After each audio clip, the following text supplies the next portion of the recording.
تعلیم اور علم میں ایک بہت ہی اہم فرق ہے۔ تعلیم میں آپ ڈیٹا ایڈ کرتے ہو جس میں موسٹلی انویلیڈیٹ ڈیٹا ہوتا ہے، اور ہو سکتا ہے جس کو پہچاننے کا ایک طریقہ یہ ہے کہ آپ اس ڈیٹا کو امپلیمنٹ کرو۔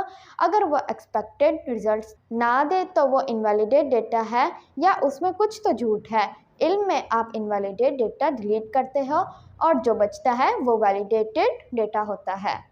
یہ ٹھیک ویسے ہی ہے کہ آپ خود ایک پتھر تراش ہو اور آپ فالتو پتھر اپنے آپ سے الگ کر رہے ہو تاکہ خود کو ایک خوبصورت مورت بنا سکو۔ مثال کے طور پر ایجوکیشنل سسٹم آپ کو سکھاتا ہے کہ آپ نے بڑی بڑی آرگنائزیشنز کو اوبے کیسے کرنا ہے، ان کا حکم کیسے ماننا ہے، آپ صحیح ہو، حق پر ہو تو بھی آپ نے کمپرومائز کیسے کرنا ہے، اور آپ نے اپنی اسکل سیل کر کے کیسے گزر بسر کرنا ہے۔ جبکہ علم کہتا ہے کہ ظلم کرنے والا اور ظلم سہنے والا دونوں ایک برابر ہیں۔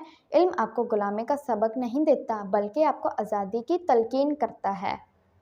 موسٹلی ایسا ہونا ممکن ہے کہ آپ ایجوکیشنل سسٹم میں مس گائیڈڈ ہو جاؤ، کیونکہ جس ایٹماسفیئر میں آپ جتنا زیادہ وقت گزارتے ہو وہ ایٹماسفیئر آپ اتنی ہی زیادہ انہیل کرتے ہو، اور پھر ایک وقت ایسا آتا ہے کہ وہ ایٹماسفیئر آپ میں سے ایکسل ہونا شروع ہو جاتا ہے، تب آپ بھی انہی میں سے ایک بن جاتے ہو۔ میں مزید اگلی ویڈیو میں اس ٹاپک پر بات کروں گی، اب تک کے لیے اتنا ہی۔